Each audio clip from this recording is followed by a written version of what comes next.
I am your host. Let's begin our journey. The Cairo night had a softness that made even lamplight seem warm. The air carried jasmine, river damp, and that faint dust that slips into everything despite the best efforts of civilization. As we crossed the courtyard of the Hotel d'Oriental toward the private rooms where Madame Dufour held her salon, I felt the familiar thrill that comes with society evenings in foreign cities, an expectation of glitter and gossip, of laughter that hides intention. Poirot, as ever, regarded the scene with reserved disapproval. "It is not straight, Hastings," he murmured, pausing just long enough to study the tiled path beneath his shoes. "The line wavers. One feels at once that something is, how do you say, not in its place." "You can't possibly mean the tiles," I said, amused. "I mean everything," he replied, smoothing an invisible crease from his sleeve. "When the world presents itself as decoration, it often hides disorder underneath." Madame Dufour received us with the kind of practiced intimacy that makes a stranger feel briefly like a confidant.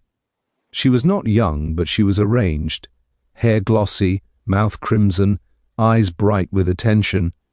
She took my hand, then held Poirot's as though she might read his character from his palms. "Monsieur Poirot, at last. My salon has been too ordinary without you." Poirot bowed. "Madame, it is impossible that your salon is ever ordinary." She laughed, delighted, and guided us in. The room was a study in deliberate sophistication, pale walls, shaded lamps, low tables where glasses glittered like jewels, and a carved screen behind which a musician played a slow Eastern melody. Cushions were scattered with casual intent, and the perfume of lilies fought politely with jasmine. Madame Dufour placed Poirot exactly where he would wish to be placed, slightly apart, with a clear view of every face and every doorway. It was as though she understood that his comfort did not come from conversation but from observation. The guests were the sort one finds wherever wealth and idleness mingle, English, French, Egyptian, and those who belonged fully to none of these worlds, but moved between them with ease. There was Colonel Hartley, sunburned and stiff, with a clipped moustache and the habit of looking at people as if they were recruits. There was Miss Violet Grant, thin and bright-eyed, wearing nervous eagerness like perfume. There was a young man, Lucien Roche, who laughed too quickly, as though laughter could keep something at bay. And there was Mr. Salim Farouk, elegant, quiet, his politeness as carefully closed as a door with its key kept in the pocket. Poirot's eyes took them in without seeming to. He listened to the cadence of voices rather than their words. He noted who spoke to whom and who avoided whom. He watched hands as much as faces. Then she appeared. At first, she was only a change in the room, a subtle shift in attention, as though the air itself had turned to look. Nadine El-Masri moved among the guests with cool composure. She was slim, poised, her hair the color of polished copper, and she wore a necklace that caught the lamplight with every breath. Conversations faltered for a fraction, then resumed too brightly, as if people wished to prove they had not been impressed. Madame Dufour leaned toward me, lowering her voice. "Mademoiselle Nadine, everyone knows her, a French mother, an Egyptian father, and a talent for being remembered." Nadine smiled at something said to her, lifted her glass, and did not drink. She did not allow anyone to linger behind her. When she turned, it was with the smooth caution of someone who has learned that admiration is not always harmless. The evening flowed with effortless charm. The musician played, glasses were refilled, small clusters formed and reformed, talk of theatre, politics, excavations upriver, and scandals attached to names that were not spoken too loudly. Madame Dufour drifted through it all like a hostess and a collector, gathering glances and compliments as if they were ornaments. At a certain point, she clapped her hands. "My friends, an amusement. We grow too serious. Mademoiselle Nadine has promised to show us something quite extraordinary. Curiosity tightened every face. Nadine hesitated just long enough for that reluctance to look graceful, then stepped forward. I saw her glance very briefly toward Salim Farouk. His expression did not change, yet something in the stillness of him suggested heightened attention. Nadine produced a small dark case and opened it. Inside lay a brooch, a starburst of stones bright as frozen light, with a deep blue gem at its heart, the color of midnight water. It was so striking that even Colonel Hartley, who made a habit of scorn, leaned closer. "It belonged," Nadine said softly, "to a princess. Or so the story insists. I do not know if it is true, but I know this. People have wanted it badly enough to lie for it." Lucien Roche whistled under his breath. Miss Grant's eyes widened. Madame Dufour clasped her hands as if the jewel itself had been offered to her. Poirot did not stare at the brooch as others did. He watched Nadine's fingers, the way she held the case, the slight pressure of her thumb at the setting, as though testing it. He watched the room's reaction, breaths held, gazes that darted to doors, hands that tightened around glasses. "How divine," breathed Madame Dufour. "And you say, my dear Nadine, you will leave it in my safe for a few days. I am honored." Nadine's smile was brief and did not reach her eyes. "Only for a few days." A servant approached with a tray of drinks. The group shifted, the way social circles shift. Small, polite movements that create unexpected gaps. Someone laughed too loudly. Someone spoke over someone else. Behind the carved screen, the music changed tempo, quicker, as if the unseen musician had caught the nervous excitement of the room. It took no more than half a minute for attention to loosen and then snap back again. Madame Dufour gave a small cry. "My safe key!" She patted at her bodice, then stared at her own hands as if they had betrayed her. "It is gone! My key is gone!" The room froze, then erupted in that peculiar social panic which is half outrage and half thrill. Colonel Hartley moved with sudden authority, positioning himself so that he could see both doors. Madame Leclerc exclaimed, "Stolen!" with the delight of a woman who loves drama more than truth. Miss Grant looked faint. Lucien Roche laughed once, and the sound died quickly. Nadine's gaze dropped to the open case. It was empty. For one heartbeat, no one moved. Then voices rose, questions, denials, sharp little accusations dressed as concern. Madame Dufour's face tightened, her composure slipping like a glove off a hand. Poirot rose gently. He did not look alarmed. He looked as he does when an untidy room offends him, quietly determined to restore order. "Mesdames, messieurs," he said, and though his voice was soft it carried. "Nobody leaves." Madame Dufour turned on him. "Monsieur Poirot, what do you—" "I mean," said Poirot, "we are in the presence of a disappearance. And perhaps—" His eyes rested for the briefest moment on Nadine. "It is not only the jewel that has vanished." Nadine had turned slightly as if hearing something beyond the music. Her eyes flicked toward the shadowed corridor behind the carved screen. For the first time fear showed, quick, controlled, but unmistakable. Then, without a word, she stepped backward into the darkness. A moment later the music stopped abruptly, and Nadine did not return. For several seconds after Nadine vanished behind the carved screen, no one spoke. It was as though the room itself were holding its breath, waiting to see whether she would reappear and turn the moment into a theatrical joke. When she did not, the silence fractured into voices. "This is absurd," Colonel Hartley snapped. "People don't simply disappear in the middle of a room." Madame Leclerc fluttered her hands. "But she did, mon ami. We all saw it." Miss Grant looked toward the corridor with wide eyes. Perhaps she felt unwell. Perhaps she went to fetch something. "Without a word," said Lucien Roche lightly, though his laugh sounded thinner than before. "And without her jewel?" Madame Dufour pressed herself against the edge of a table, her carefully arranged composure slipping away. "My salon," she whispered. "This has happened in my salon." Poirot did not move from where he stood. He was watching the doorway behind the screen, his head slightly inclined, as though listening for a sound others could not hear. At last he spoke. "Colonel Hartley, if you please, would you ensure that the doors remain as they are?" Hartley stiffened. "On whose authority?" Poirot looked at him mildly. "On the authority of common sense. If Mademoiselle Nadine has not left the apartment, then she is still among us. If she has left, then someone has assisted her.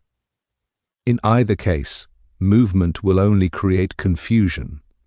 There was something in his tone that brooked no argument. Hartley moved, grumbling, to stand near the main entrance. Another guest hovered uncertainly near the balcony doors, until Poirot glanced at him, and he froze where he was. Madame Dufour drew a trembling breath. "Monsieur Poirot, what do you think has happened?" Poirot turned to her. "I think, madame, that we must be precise. First, the disappearance of a valuable object. Second, the disappearance of its owner. These two facts may be connected. They may also be designed to appear connected. Until we know which, we assume nothing." Salim Farouk spoke for the first time since the jewel was revealed. His voice was low and controlled. "You speak as though this were a puzzle set out for your amusement." Poirot inclined his head. "No, monsieur, I speak as though it were a puzzle set out by a human being. That is always more dangerous." He gestured gently toward the carved screen. "Hastings, if you would be so kind." I confess I felt a distinct reluctance as I approached the screen. The corridor beyond was dim, lit only by a wall lamp that cast long, wavering shadows. The air was cooler there, and the scent of jasmine faded, replaced by stone and polish. "Nadine?" I called, feeling faintly foolish. There was no answer. I returned to the room and shook my head. "She's not there. The corridor's empty." Madame Dufour pressed a hand to her mouth. "But she cannot have vanished into the air." "No," said Poirot quietly. "The air is too obvious." He turned back to the guests. "Let us be orderly."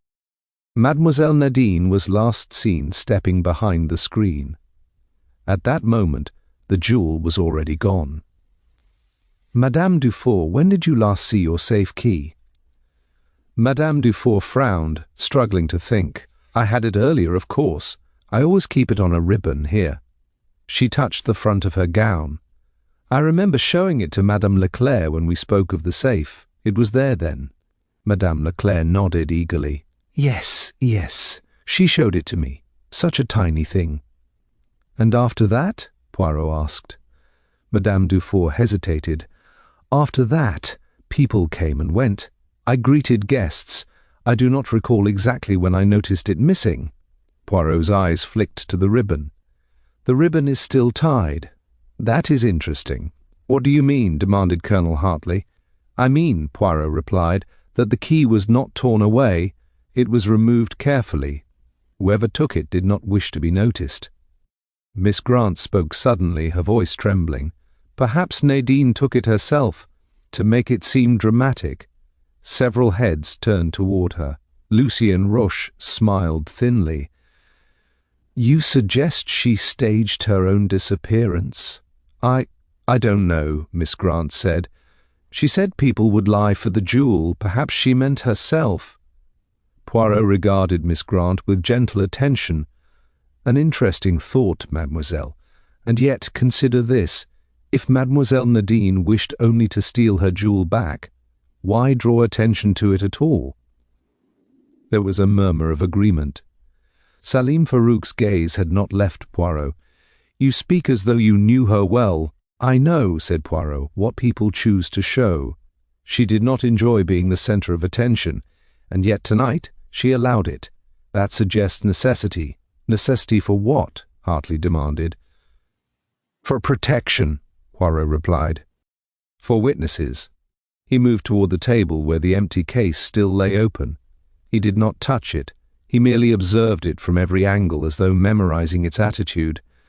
Someone here, he continued, knew the jewel would be displayed. Someone knew where Madame Dufour kept her safe. Someone knew when attention would be divided. Lucien Roche laughed again, too brightly. You make it sound like a conspiracy. We're guests, not criminals. Poirot turned his eyes on him. Ah, but criminals are often guests, monsieur. It is how they gain entry. The room shifted uneasily. People glanced at one another with new suspicion.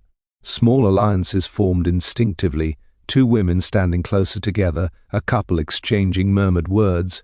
Madame Dufour straightened suddenly. We should call the police. In time, said Poirot, but first clarity. If we summon them now, we give them confusion. Better that we give them orders.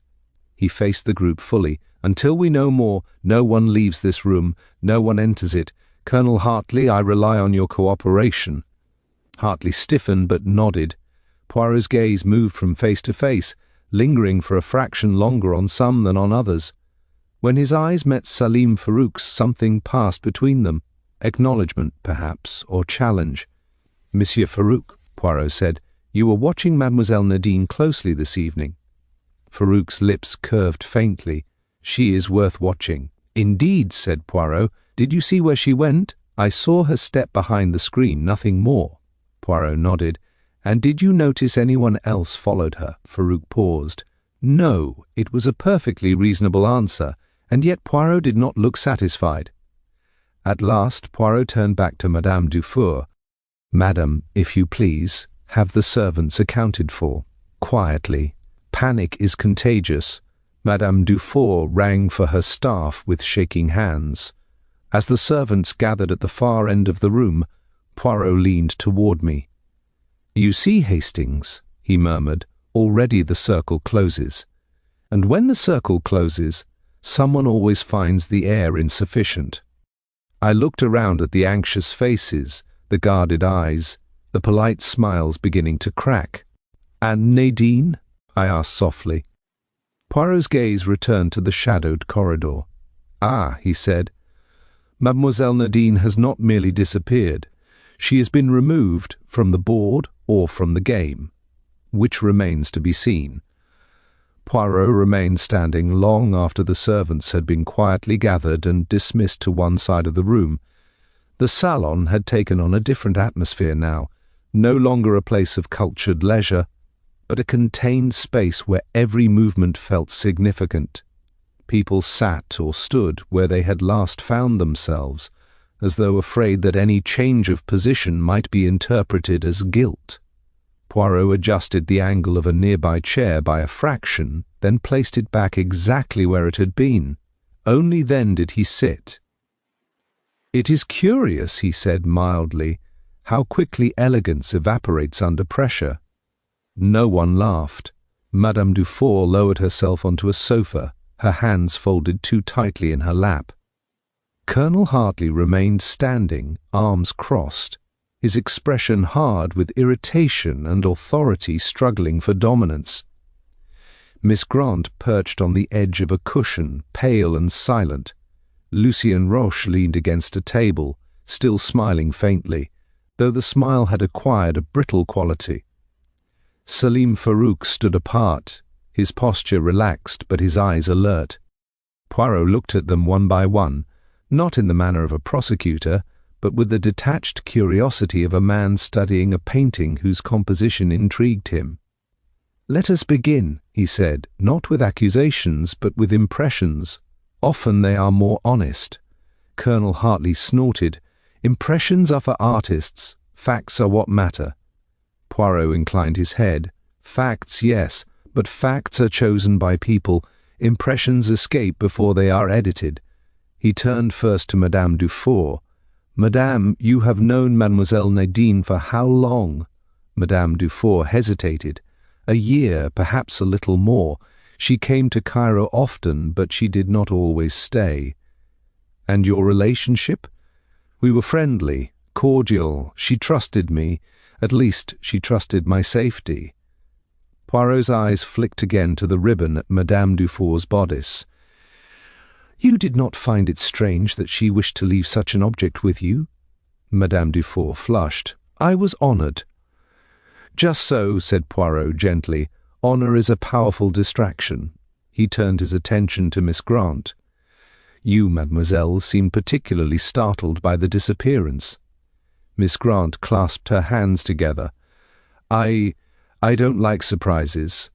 And Nadine, she frightened me a little." "In what way?" "She always seemed to know what people were thinking, or pretending not to think." Poirot nodded thoughtfully. "Yes, that can be unsettling." Lucien Roche laughed softly. "You make her sound like a sorceress." Poirot looked at him. "No, monsieur, only observant." The smile slipped a little from Roche's face. Poirot shifted his gaze to Salim Farouk. "Monsieur Farouk, you did not appear surprised at all." Farouk raised an eyebrow. "Would surprise have helped?" "It might have," Poirot replied, "but restraint tells its own story." Farouk inclined his head slightly, accepting the remark without comment. Poirot leaned back in his chair, folding his hands neatly. "Now, let us consider the timing." The jewel was displayed, attention gathered. Then, conveniently, it scattered, thanks to refreshments, music, movement. In that moment, two things vanished, the safe key and the jewel. Almost immediately afterward, Mademoiselle Nadine herself. Colonel Hartley interrupted. "You're suggesting an accomplice." "I suggest," Poirot said calmly, "possibility." He rose and walked slowly toward the carved screen, stopping just short of it. He did not step beyond. Instead, he examined the floor, the angle of the screen, the way shadows fell across the corridor. "Notice," he said, "how the screen does not reach the wall entirely. There is a narrow space behind it, enough for someone to stand unseen, briefly."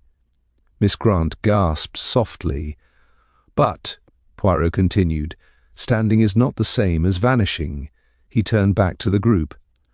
"Someone wished us to believe in drama. Drama distracts. Drama suggests impulse. But nothing this evening was impulsive." Lucien Roche shifted his weight. "You speak as though Nadine were a victim, or a collaborator," Poirot replied evenly. "Human affairs are rarely limited to one role."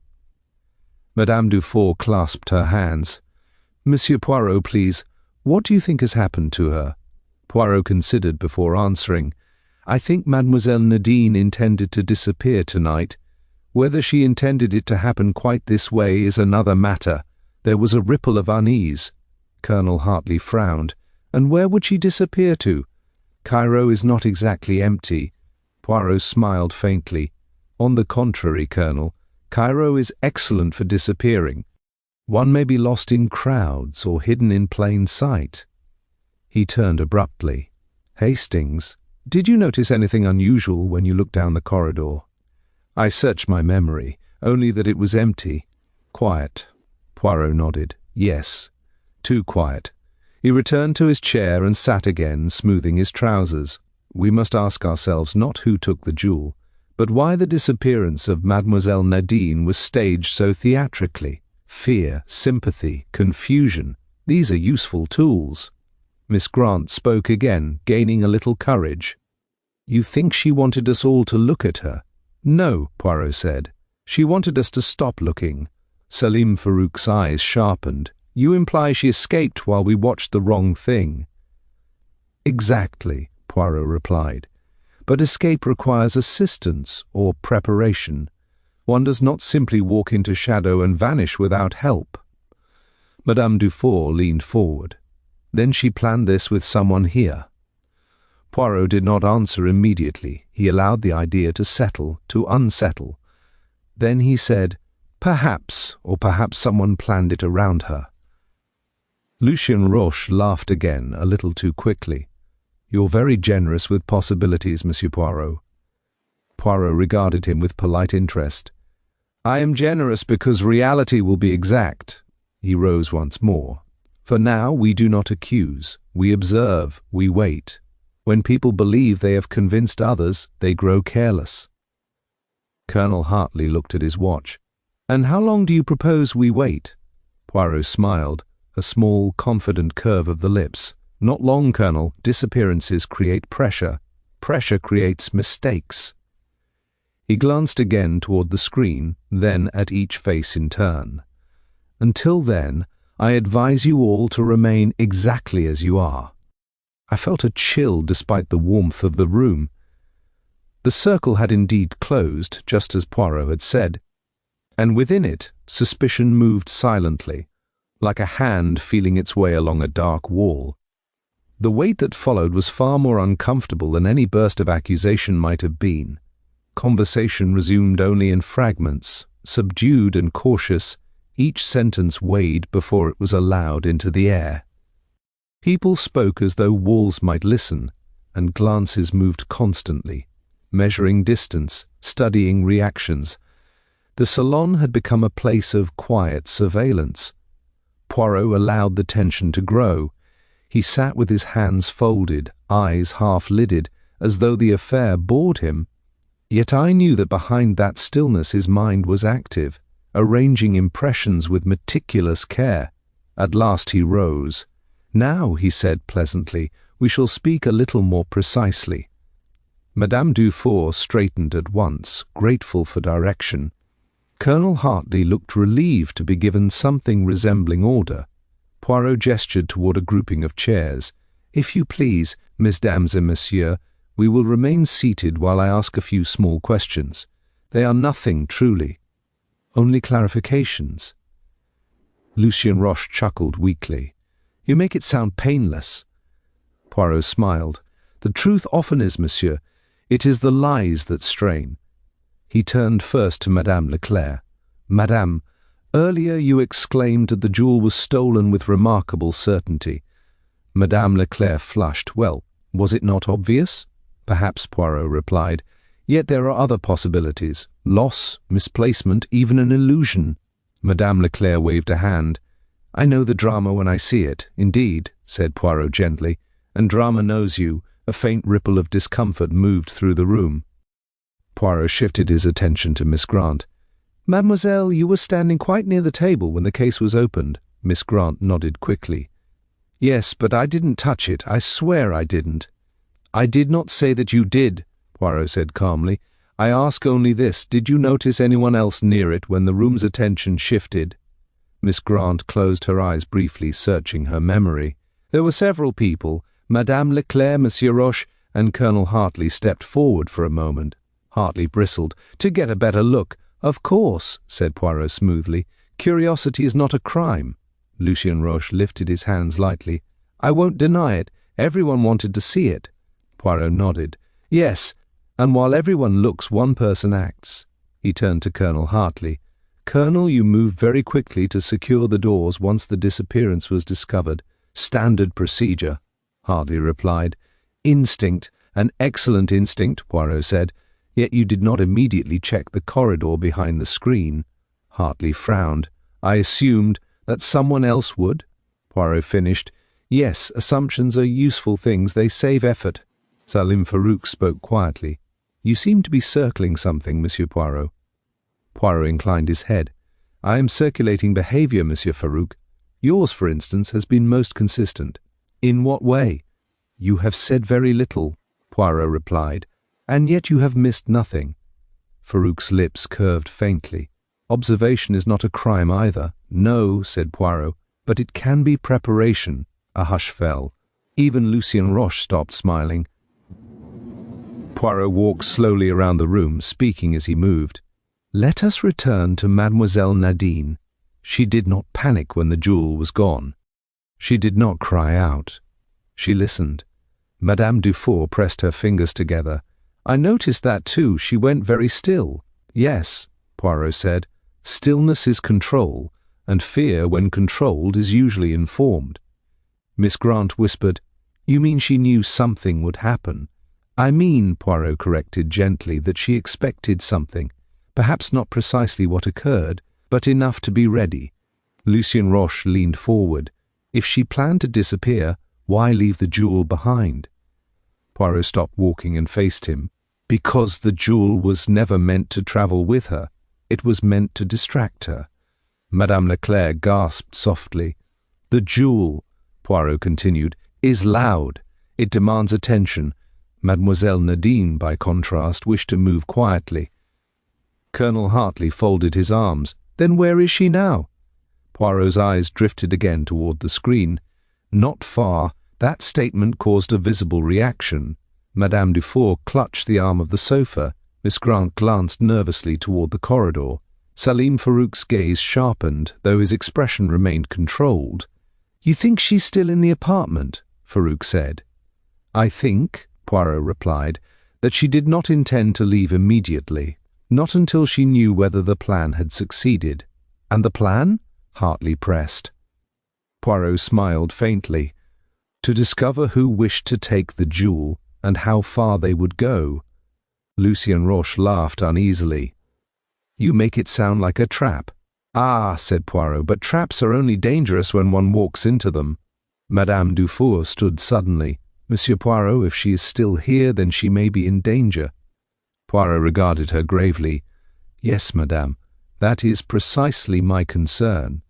He turned to the servants, who waited anxiously at the edge of the room. "Has anyone left your sight since the disappearance?" A footman shook his head. "No, monsieur, we have remained together." "And no one entered?" "No," Poirot nodded. "Then the movement was hidden, not absent." He returned to the center of the room. "One more question, mes amis. When the music stopped, who noticed first?" There was a pause. Then Miss Grant spoke softly. "I did." "It stopped so suddenly." Poirot inclined his head. "Music rarely stops without cause." He looked around the circle, his eyes bright now, alert. Someone signaled. Someone responded. The disappearance of Mademoiselle Nadine was not an ending, it was a message. Silence fell again, heavier than before.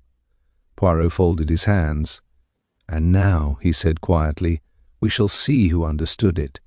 The effect of Poirot's last words was immediate, though no one moved. Each guest seemed to withdraw slightly into themselves, as though checking their own thoughts for betrayals. The salon felt smaller now, the air heavier, the elegance reduced to a fragile shell around something tense and expectant. Poirot allowed the silence to work. He believed, as he once told me, that silence has a way of forcing people to speak to themselves, and sometimes aloud. At last Lucien Roche cleared his throat. "If this was a message," he said lightly, "it was an unnecessarily dramatic one." Poirot turned toward him with mild curiosity. "Drama, Monsieur Roche, is rarely unnecessary, it is merely expensive." Roche laughed, but the sound lacked conviction. "And who pays the price?" "Sometimes," Poirot replied, "the wrong person." Madame Dufour stood near the window now, twisting her fingers together. "I cannot bear this waiting. If Nadine is still here, hidden somewhere like a criminal—" "She is not the criminal," Poirot said gently. "Not in the way you mean." Salim Farouk's gaze sharpened. "You continue to defend her." "I defend logic," Poirot replied. "At present, logic suggests that Mademoiselle Nadine placed herself in danger intentionally. That does not make her innocent, but it makes her purposeful." Colonel Hartley stepped forward. "You're suggesting she baited someone. Fine. But bait only works if the trap closes." Poirot smiled faintly. "Ah, but perhaps it has." He moved toward the small side table where glasses had been set earlier. One glass stood apart, its contents barely touched. Poirot pointed to it. "Whose drink is this?" Miss Grant glanced at it. "I believe it was Nadine's. She lifted it, but she didn't drink." Poirot nodded. "Yes, she did not drink." And yet the glass was moved. Roche frowned. "Someone could have brushed past it." "Indeed," said Poirot, "or someone could have tested it." Madame Leclerc gasped. "Tested? For what?" "For danger," Poirot replied calmly. "Poison, perhaps, or something meant to weaken rather than kill." The room reacted sharply now. Miss Grant covered her mouth. Madame Dufour sank back onto the sofa. Colonel Hartley stiffened, his military instincts flaring. "That's a serious accusation," Hartley said. "No accusation," Poirot corrected. "An inference. Mademoiselle Nadine did not drink because she did not trust what was offered to her." Salim Farouk spoke quietly. "You think someone meant to harm her?" "Yes," Poirot said.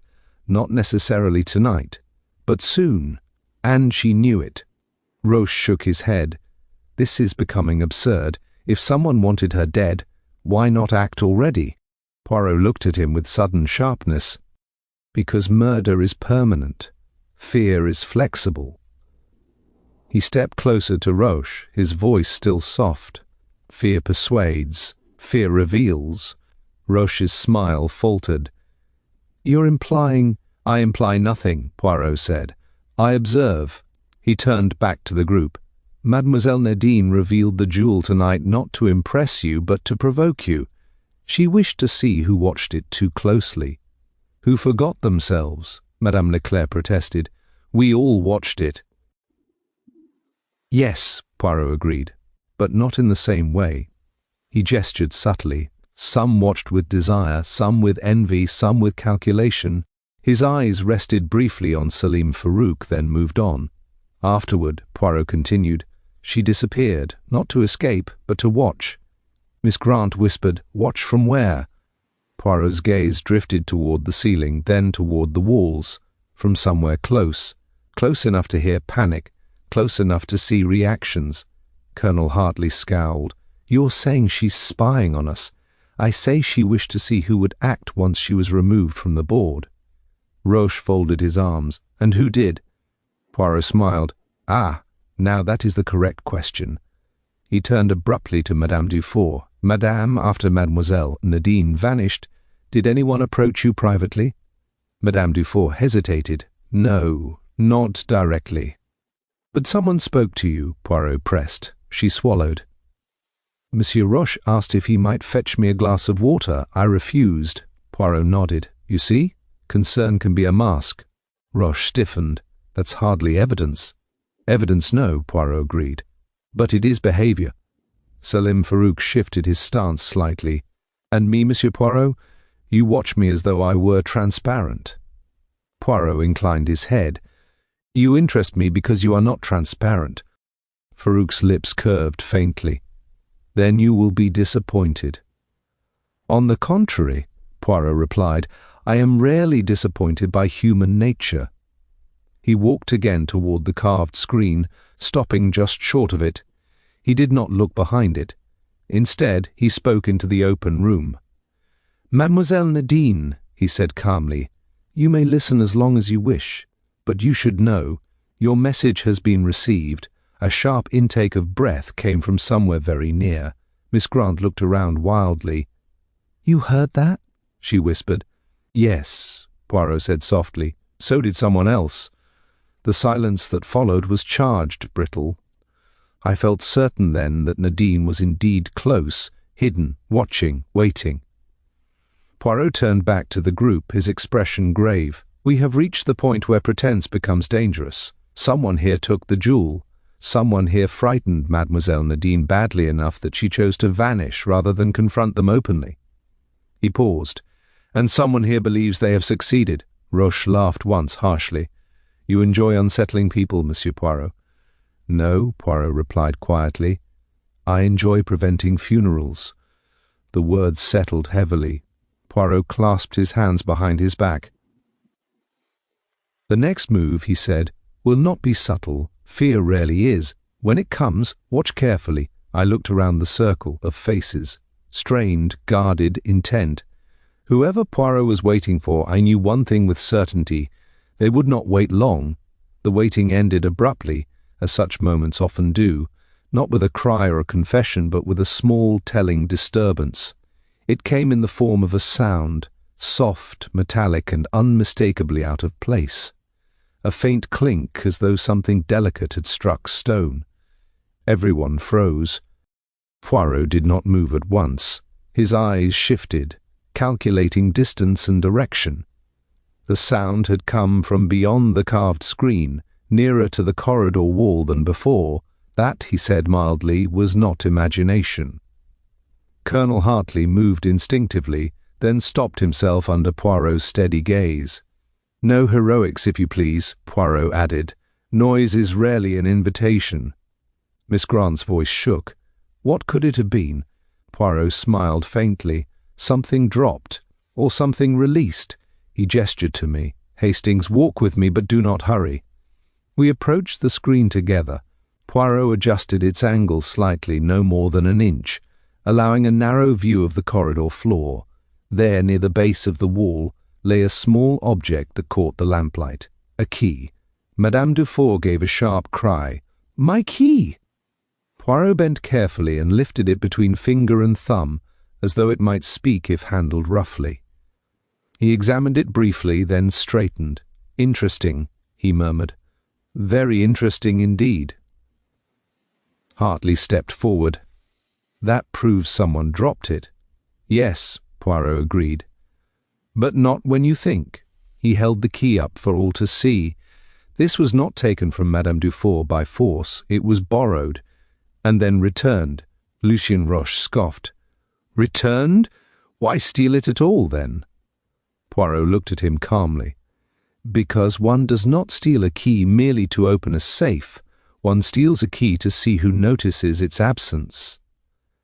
Silence settled again, but this time it was sharper, edged with realization. Salim Farouk spoke quietly. "You think the theft was temporary?" "Yes," said Poirot, "and deliberate." The jewel was removed quickly, perhaps earlier than planned. The key was then discarded, no longer useful. Miss Grant whispered, "But that still doesn't explain Nadine." Poirot inclined his head. "On the contrary, it explains her perfectly." He returned to his chair, still holding the key. Mademoiselle Nadine did not vanish because the jewel was taken. She vanished because the wrong person took it. Madame Dufour sank onto the sofa. "The wrong person?" "Yes," Poirot replied, "not the one she feared, or not the one she wished to expose." Lucien Roche's laugh rang out, too loud and too sudden. "You keep speaking as though she were orchestrating all this."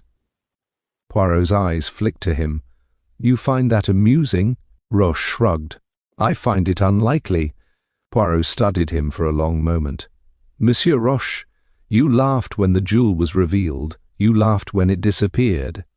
And you laugh now. Laughter is sometimes courage. More often it is insulation."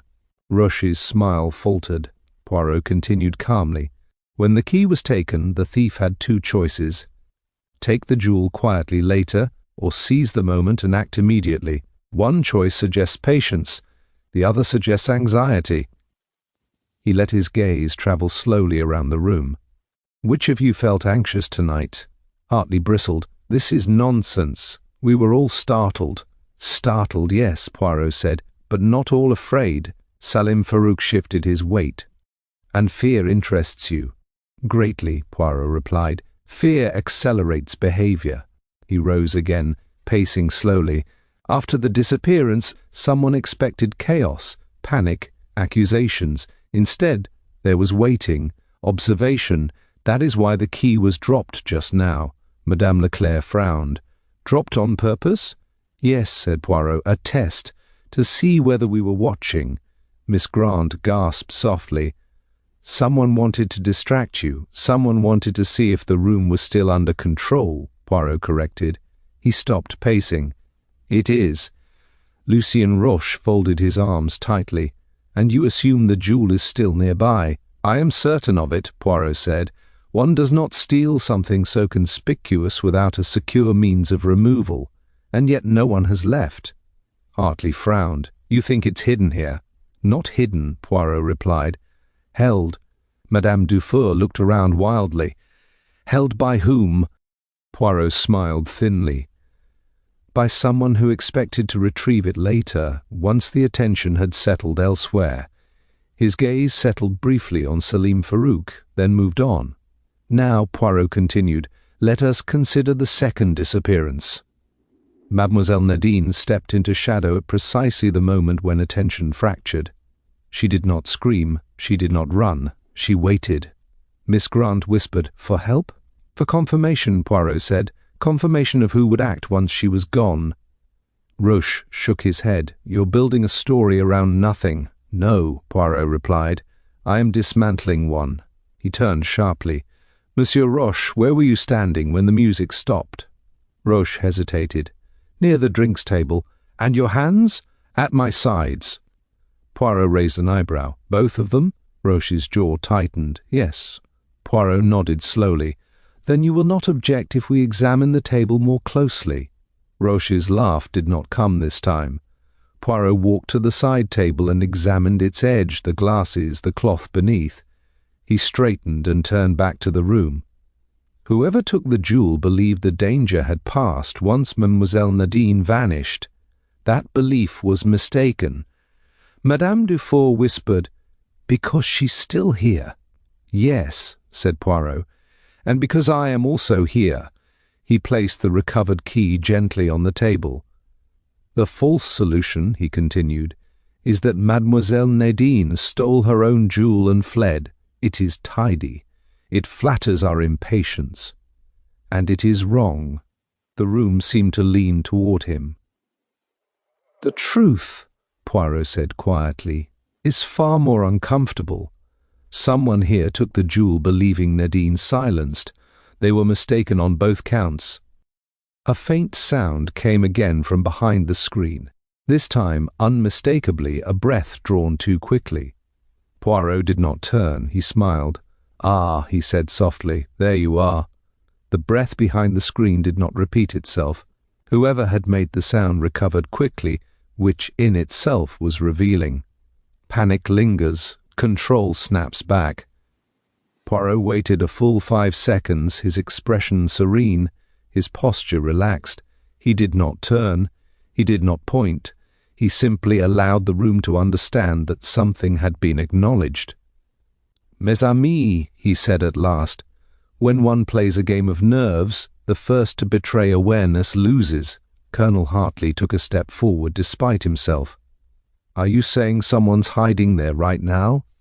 "I am saying," Poirot replied mildly, "that someone is listening very carefully." Madame Dufour clasped her hands together. "Monsieur Poirot, this has gone far enough. If Nadine is still here, she must be brought out." Poirot turned to her, his gaze kind but firm. "Madame, if she wished to be seen, she would already be so. To force her now would be to destroy what she has gained." "And what is that?" Hartley demanded. "Knowledge," Poirot said simply. He walked slowly toward the center of the room and addressed the guests, not raising his voice, yet commanding attention. Fear does not always drive people to flee. Sometimes it drives them to wait, to watch, to measure reactions. Tonight, Mademoiselle Nadine learned who remained still, who grew restless, and who believed the moment had passed. Lucien Roche shifted, irritation flaring. "You speak as though she were conducting an experiment." Poirot inclined his head. "She was, and she succeeded," Roche scoffed. "Then where does that leave us?" "With one of you," Poirot replied calmly, "having made a mistake." Silence followed. Even the faint hum of Cairo beyond the windows seemed to recede. Poirot turned slightly, directing his next words toward the carved screen without fully facing it. "Mademoiselle Nadine, if you are able to hear me, you should know this. The jewel has not left this room." A flicker of movement disturbed the shadow at the screen's edge, subtle, almost imperceptible. Miss Grant caught it and stiffened. Poirot continued, "And the person who holds it believes they have already escaped suspicion." Selim Farouk spoke quietly. "You assume too much confidence." "No," Poirot said. "I assume relief. Relief is dangerous." He turned back to the guests. "Consider the sequence. The jewel is displayed. The key is taken. The jewel disappears. Then, almost immediately, Mademoiselle Nadine removes herself from sight. That is not a coincidence. It is choreography." Madame Leclerc whispered. "Then someone followed her." "Or expected her to go," Poirot replied. Colonel Hartley frowned. "You think she was meant to disappear?" "Yes," said Poirot, "but not necessarily to vanish forever." Lucien Roche laughed sharply.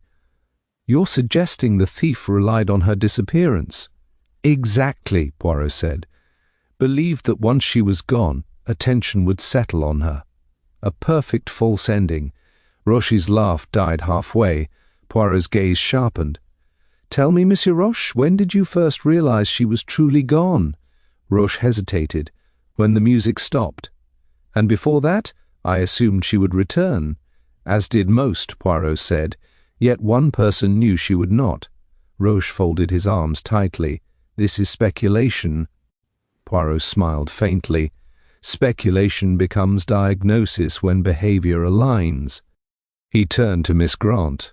Mademoiselle, you noticed the music stopped first. Yes, she said softly. And yet you did not look toward the musician, Poirot continued. You looked toward the corridor.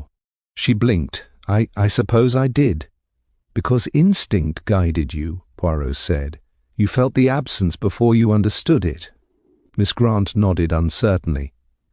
Poirot's attention returned to the group as a whole.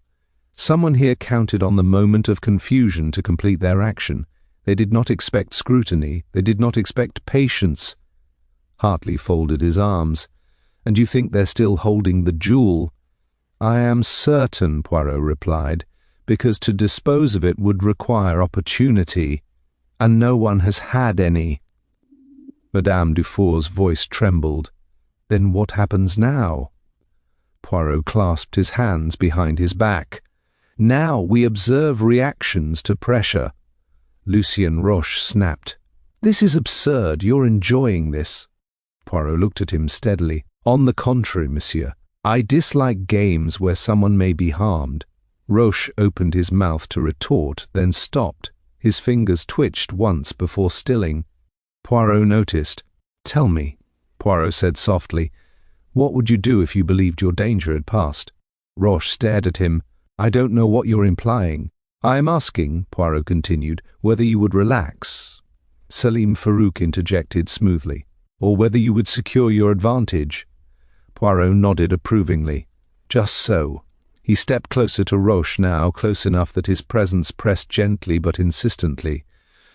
Monsieur Roche, when the key fell just now, you did not look surprised. You looked relieved. That's nonsense, Roche said sharply. Is it? Poirot asked. Relief often masquerades as irritation. Roche laughed again, brittle. You see what you want to see. No, Poirot said quietly. I see what you forgot to hide. The tension in the room had become palpable, almost visible, like heat wavering above stone. Madame Dufour watched Roche with dawning unease. Miss Grant's gaze darted between Poirot and the carved screen. Poirot stepped back, restoring space. We are nearing the end of the game. When pressure rises, people simplify, they make decisions. He turned once more toward the screen. Mademoiselle Nadine, you need not remain hidden much longer. A pause. Then from behind the screen, a voice, low, controlled, unmistakably hers. Be certain first, Monsieur Poirot. A collective gasp rippled through the room. Poirot smiled, not with triumph, but with quiet satisfaction. I am nearly so. Nadine's voice replied calmly, then continue. Poirot inclined his head. Very well. The guilty party believes they have one final move left. He looked directly at Lucien Roche. And they are wrong. The effect of Poirot's gaze settling on Lucien Roche was electric. Roche did not flinch at once, which might have spoken in his favor had it not been for the way his shoulders stiffened a moment later, as though he had braced himself against an invisible blow. That is ridiculous, Roche said. You have no proof, only insinuations. Poirot did not answer immediately. He turned instead toward the carved screen. Mademoiselle Nadine, he said quietly, you may come a little closer if you wish. Not fully into the light, only enough to hear clearly. There was a pause, then a faint rustle of fabric. A slim outline appeared at the edge of the screen, half-shadowed, her face pale but composed. She did not step fully into the room. She did not need to. Her presence alone altered the balance of it. Madame Dufour gave a cry of relief. My dear child. Nadine lifted a finger gently. Please, madame? Not yet. Her eyes moved immediately to Poirot. You believe the jewel has not left the room. I am certain of it, Poirot replied, and I believe you suspected as much yourself. Nadine inclined her head slightly. I suspected who wanted it. I did not know who would take it." Poirot nodded. "That uncertainty is why you allowed yourself to disappear." "Yes," she said, "fear makes people careless, especially when they believe the danger is over." Lucien Roche laughed sharply. So this was all a performance. How very clever. Nadine's gaze shifted to him, cool and steady. It was a necessity. Roche spread his hands. "You vanished, everyone panicked, and now you return as though you were conducting an experiment. Forgive me if I don't applaud." Poirot spoke softly. "Monsieur Roche, you misunderstand. You were not an audience member. You were a participant." Roche's eyes flicked briefly toward the side table where the key lay.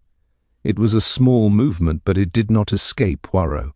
"Earlier," Poirot continued, "when the jewel vanished, there was a moment, a very small one, when attention fractured. Most people were looking at Madame Dufour. Some looked at the corridor. You, Monsieur Roche, looked down." Roche scoffed. "People drop things all the time." "Indeed," said Poirot. "But people also conceal things. The question is where?" Colonel Hartley stepped forward impatiently. "If you think he has it, then search him." Poirot shook his head. "That would be crude and unnecessary." Roche laughed again, though his voice sounded strained. "You see, even if he knows you're bluffing." Poirot's eyes were gentle. "On the contrary, monsieur, I am being polite." He turned to Nadine. "You wore your jewel openly tonight. That was unusual." "Yes," she said. "I wished to see who reacted too strongly." "And you noticed," Poirot continued, "that Monsieur Roche laughed, not with delight, but with relief." Nadine's lips pressed together. "I did," Roche snapped. "This is absurd. Is laughing now a crime?" "No," Poirot replied, "but relief is revealing." He moved slowly toward Roche, stopping a respectful distance away. "When the key was dropped just now, you did not look toward the sound. You looked toward Madame Dufour." Roche's jaw tightened. "Naturally, it was her key." "Precisely," Poirot said. "You wished to see whether the danger had returned." Nadine spoke quietly from the shadows. "Lucien, why?" Roche turned toward her, irritation flaring into anger. "Why?" "Because you were careless. Because you thought yourself untouchable." Poirot raised a hand gently. "Ah, there it is." Madame Dufour gasped. "You know each other," Nadine answered softly. "We have known each other for years." Roche laughed bitterly. "And she never trusted me." "Not really." Poirot nodded. "Trust is not given freely by those who observe closely." He continued, "Monsieur Roche believed that once Mademoiselle Nadine vanished, suspicion would rest comfortably upon her. A woman of mystery, half-known, dramatic, an ideal culprit. He expected the evening to end in confusion, not containment." Hartley frowned. "And the jewel?" Poirot smiled faintly. "It is not in Monsieur Roche's pockets." Roche let out a sharp breath, triumphant. "You see," Poirot continued smoothly, "because that would be too obvious. No, the jewel is somewhere more elegant." He turned his gaze to Roche's jacket. "You adjusted it several times this evening, not nervously, protectively." Roche stiffened. Poirot gestured gently. "May I?" Roche hesitated. That hesitation was enough. Poirot reached forward and slipped 2 fingers into the inner lining of the jacket, pressing lightly. There was a faint resistance, a weight not meant to be there. Poirot withdrew his hand, not yet revealing anything. "A temporary hiding place," he said. "Not meant for travel. Only for waiting."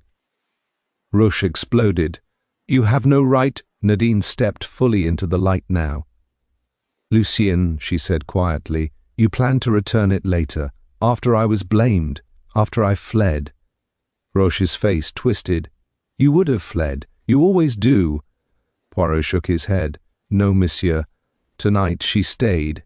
He reached again, this time drawing out the brooch.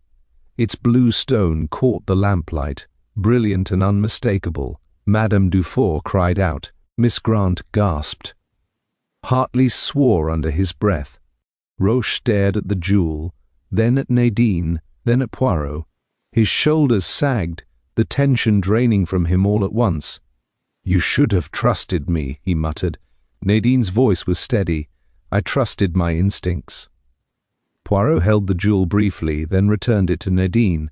"Order," he said softly, "is restored, but motives remain." Roche laughed hollowly. "You think this is over?"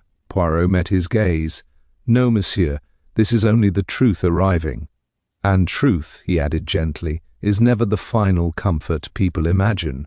The room exhaled collectively, but the relief was incomplete. Something darker lingered beneath it, unresolved, waiting to surface. For a moment after the jewel was revealed, no one spoke. The salon seemed to hold the scene in suspension, as though unwilling to accept that the glittering object, now resting once more in Nadine's hand, marked both an ending and a beginning. Relief hovered, but it did not settle. Something about the quiet felt provisional. Poirot was the first to move. He adjusted his cuffs with delicate care, as if the affair had been no more than a mild inconvenience, and then he turned his attention back to Lucien Roche. "You see, monsieur," he said gently, "how dangerous it is to mistake the end of one act for the end of the play." Roche did not respond at once. He stood very still, staring at the floor, his earlier bravado drained away. When he finally spoke, his voice was flat. "You have the jewel. What more do you want?" Poirot inclined his head slightly, understanding. Colonel Hartley cleared his throat. "With respect, Monsieur Poirot, I believe we now have sufficient grounds to detain him and summon the authorities." "In due course," Poirot replied. "But before that, there is a matter that troubles me." Madame Dufour looked startled. "Troubles you?" "But the jewel is recovered, yes," Poirot said. "And yet something remains out of balance." Nadine watched him closely. "You mean my disappearance?" "Not only that," Poirot replied. "I mean the intention behind it." Roche looked up sharply. "What intention?" "I wanted the jewel. I took it. Isn't that enough?" Poirot studied him with calm curiosity. "You wanted the jewel, yes. But you did not intend merely to steal it. You intended to remove an obstacle." Nadine's fingers tightened slightly around the brooch. "An obstacle?" Poirot nodded. "You, mademoiselle." Roche laughed bitterly. "She thinks herself indispensable." Poirot shook his head. "No, she is inconvenient." "That is quite different." He turned to the others. Mademoiselle Nadine knew she was in danger.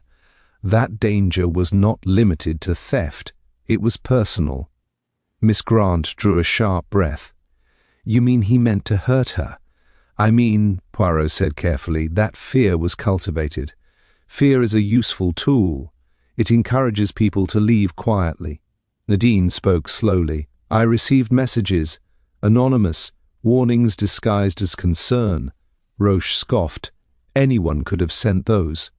"Indeed," Poirot replied, "but only one person benefited from your departure."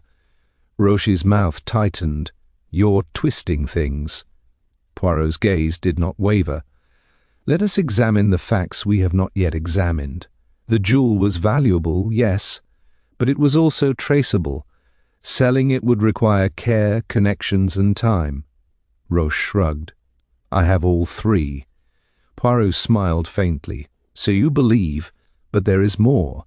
Mademoiselle Nadine did not merely own a jewel. She owned the information." The room stirred.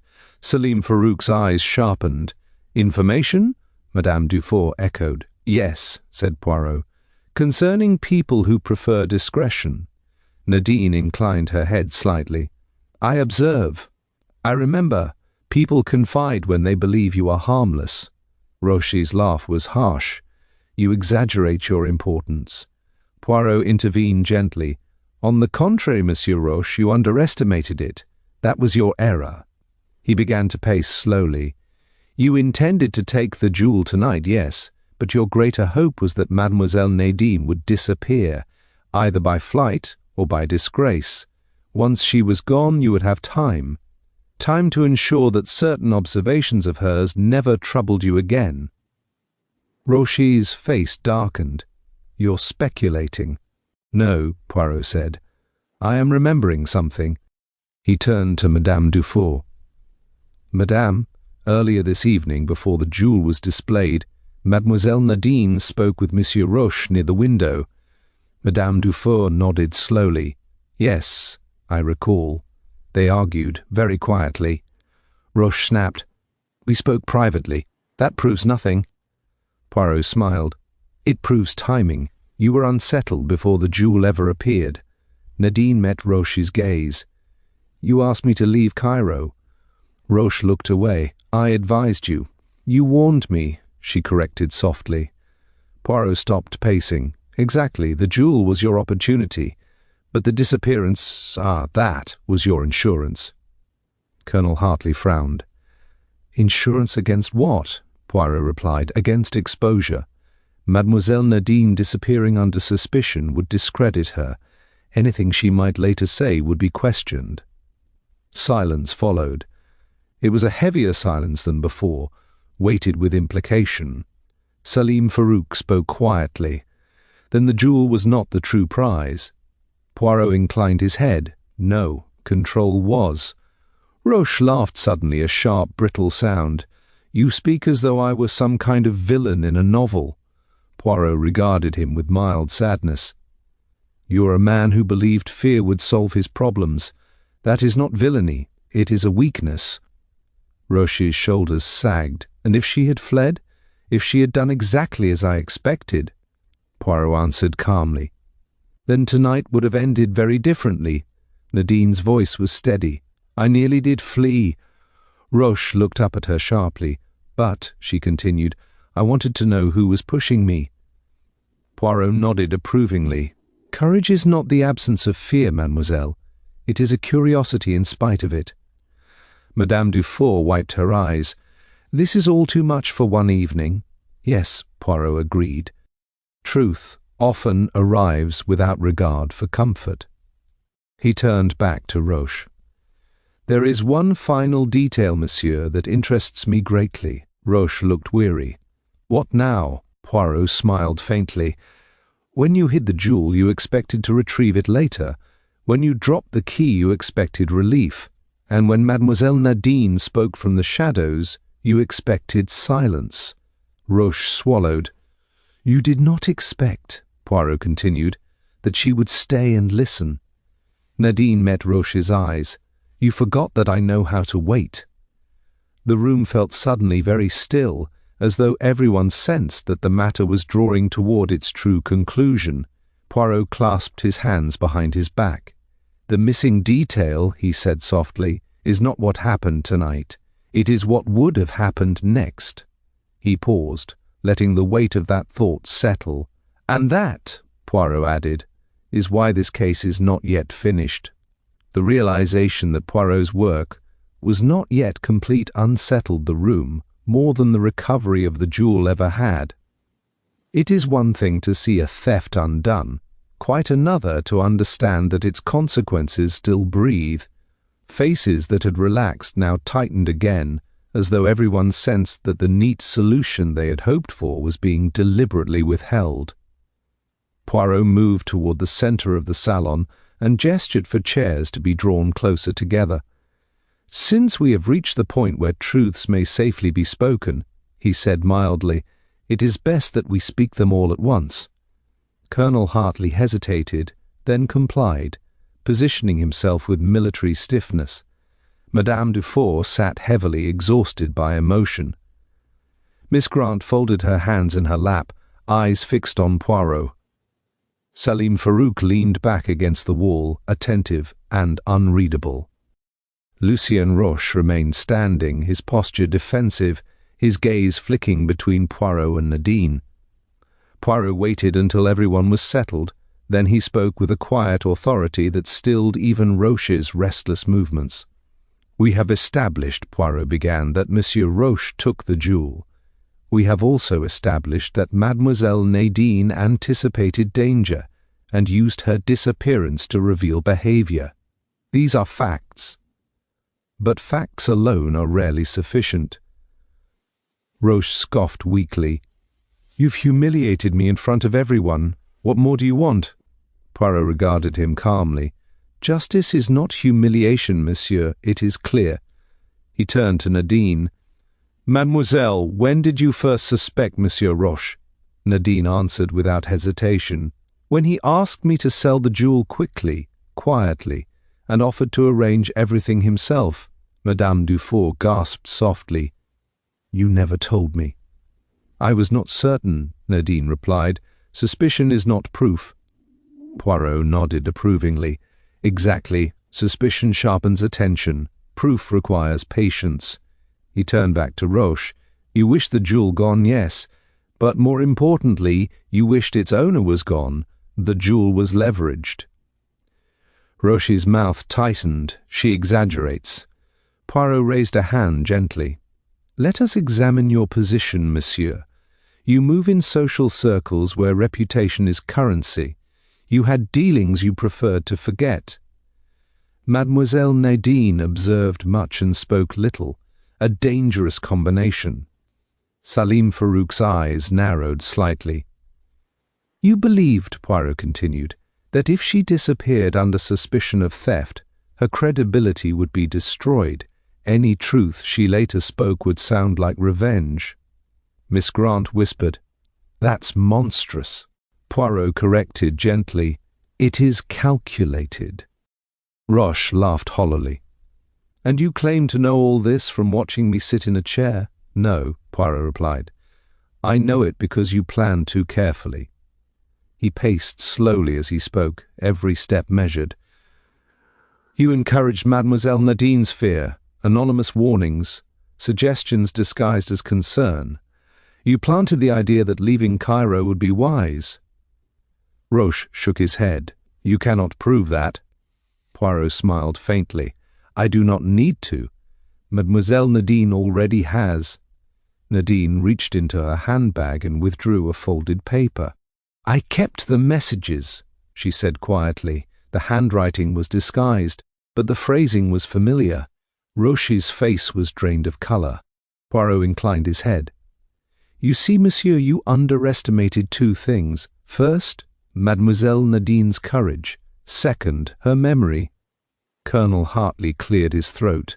This is all very enlightening, but I still don't see why we're all here listening. The man stole the jewel. He threatened her. Surely that's enough.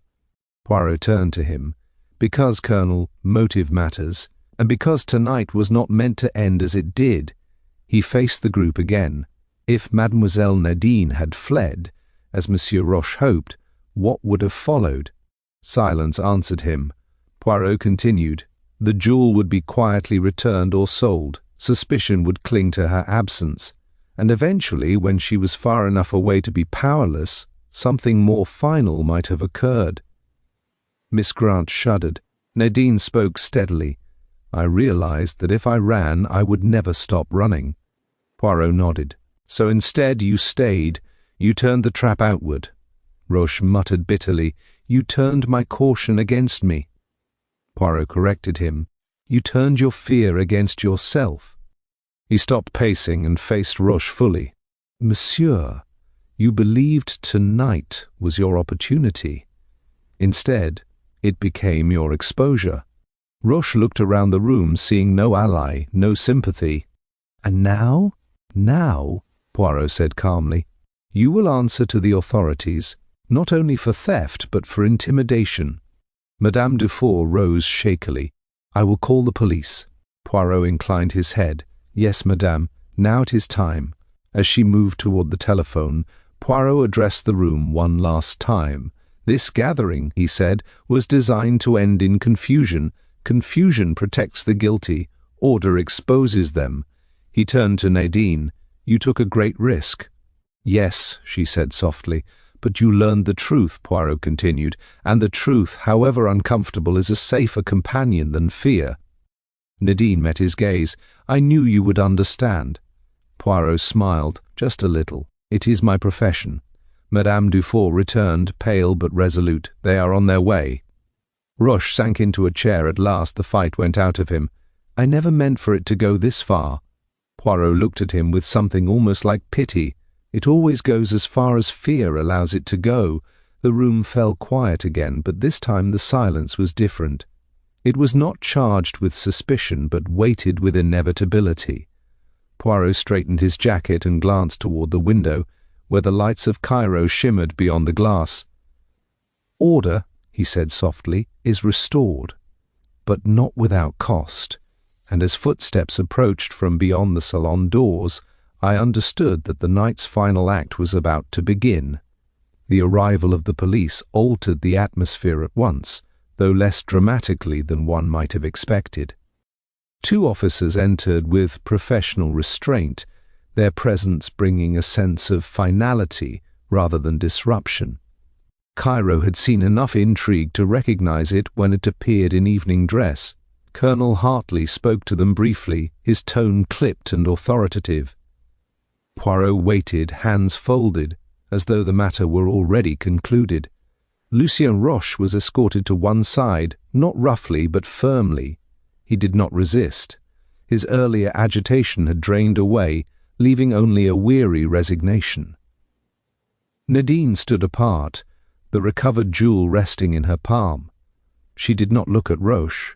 Instead, her gaze followed the officers as they moved about the room, noting names, positions, and statements with practiced efficiency. When the formalities were complete, one of the officers turned to Poirot. "You will, of course, make a statement, monsieur." Poirot inclined his head. "Naturally, but I believe you will find that most of what you require has already been said." Roche laughed quietly, without humor.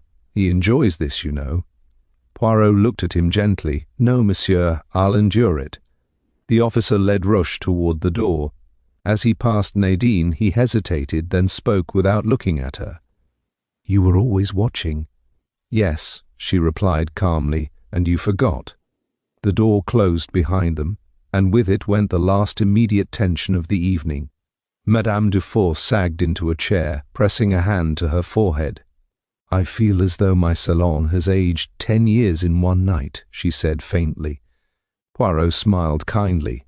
"It has merely revealed itself, madame."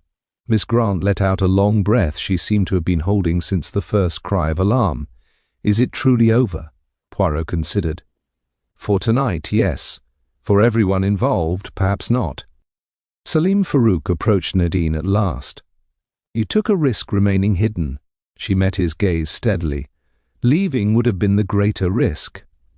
He inclined his head, acknowledging the truth of it. Madame Dufour rose again, gathering herself. "You must all forgive me. I thought I was hosting an evening of elegance." Poirot bowed slightly.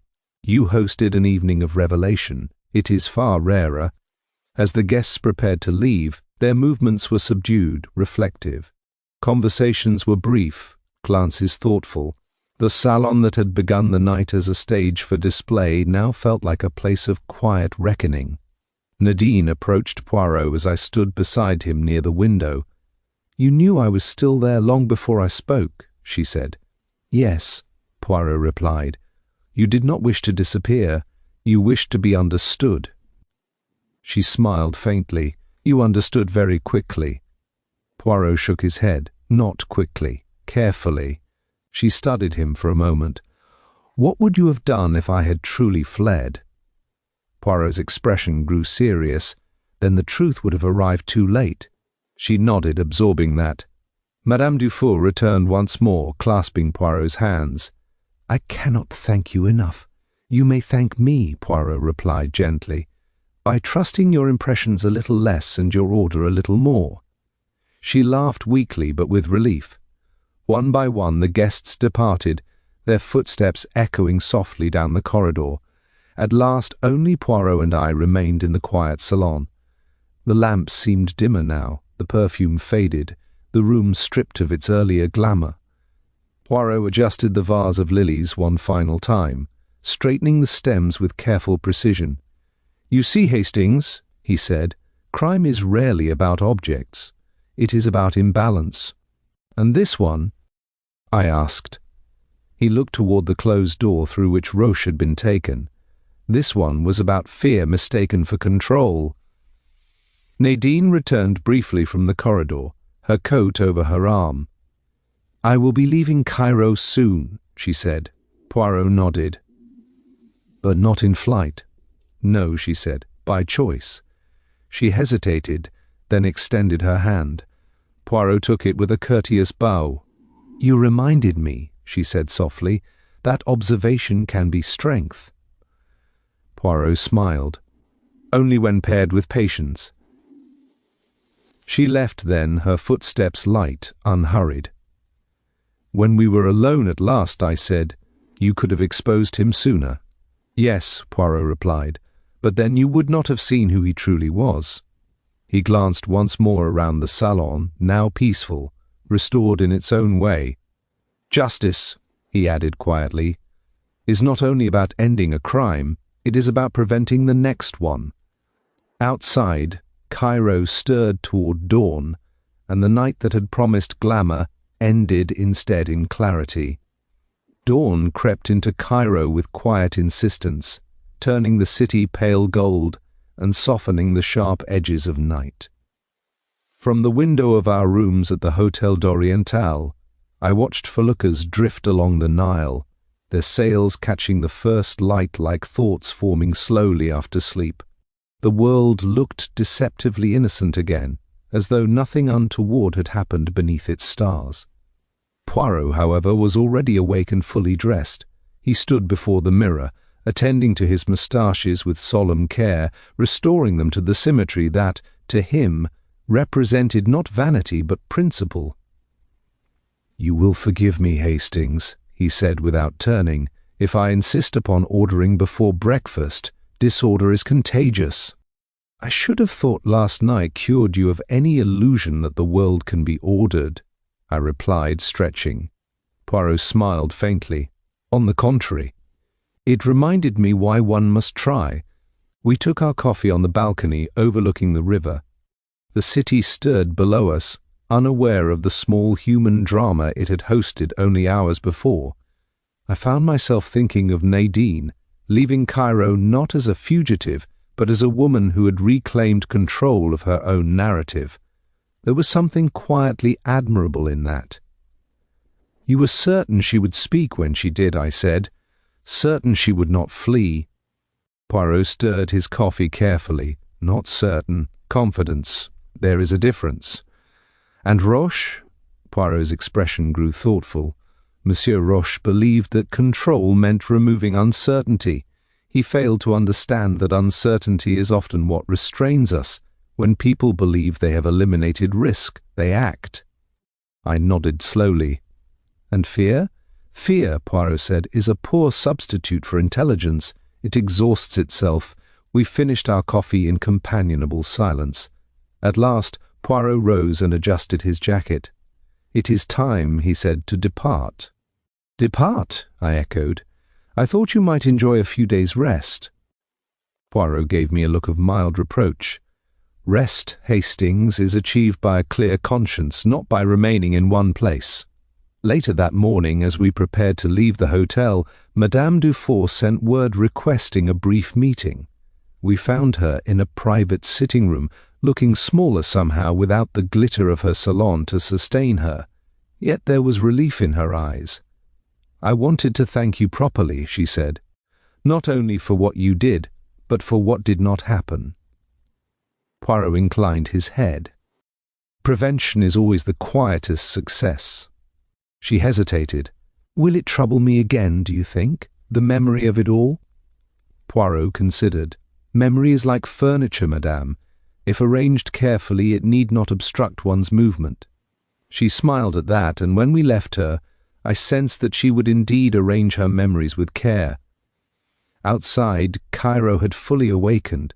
Voices rose, carts rattled, and the scent of bread and dust filled the air. As we made our way toward the waiting carriage, I glanced back once at the hotel, its balconies now bright with morning. "You leave behind quite an impression," I remarked. "People will talk." Poirot shrugged lightly. "People always talk. What matters is what they learn." The carriage rolled forward, carrying us away from the river and toward the station. I watched the city recede, its secrets folding themselves back into daily life. "You know," I said after a while, There was a moment when I wondered if Nadine herself might be the true mystery. Poirot nodded. She was. But mysteries are not always crimes. Sometimes they are simply people protecting themselves. And you? I asked. What did this case teach you? Poirot smiled, a small reflective curve of the lips. It reminded me that observation without courage is merely curiosity, and courage without patience is recklessness. One must have both. We reached the station where steam and movement replaced the languid calm of the river. As porters attended to our luggage, Poirot paused, surveying the platform with a critical eye as though ensuring it met his standards of alignment. "Hastings," he said quietly, "remember this. When someone disappears, it is rarely because they wish to be lost. More often they wish to see clearly." I thought of Nadine once more, stepping out of shadow by choice rather than fear. "And those who cause others to disappear?" Poirot's gaze hardened briefly. "They are the ones most afraid of being seen." The whistle blew, sharp and insistent. We took our seats and the train began to move, carrying us onward. As Cairo slipped from view, I felt the familiar sense of closure that accompanies Poirot's cases. Not triumph, but understanding. Poirot settled back, closing his eyes for a moment. "Order," he murmured, as though tasting the word. "And justice?" I asked. He opened one eye, regarding me with gentle amusement. "Justice, Hastings, is simply order applied to human nature." The train gathered speed, and with it, the night's events faded into memory, no longer a disappearance, but a lesson. And as the sun climbed higher, illuminating the path ahead, I knew that Poirot would carry that lesson with him, as he always did, neatly arranged, carefully observed, and ready for the next time disorder dared to present itself as elegance.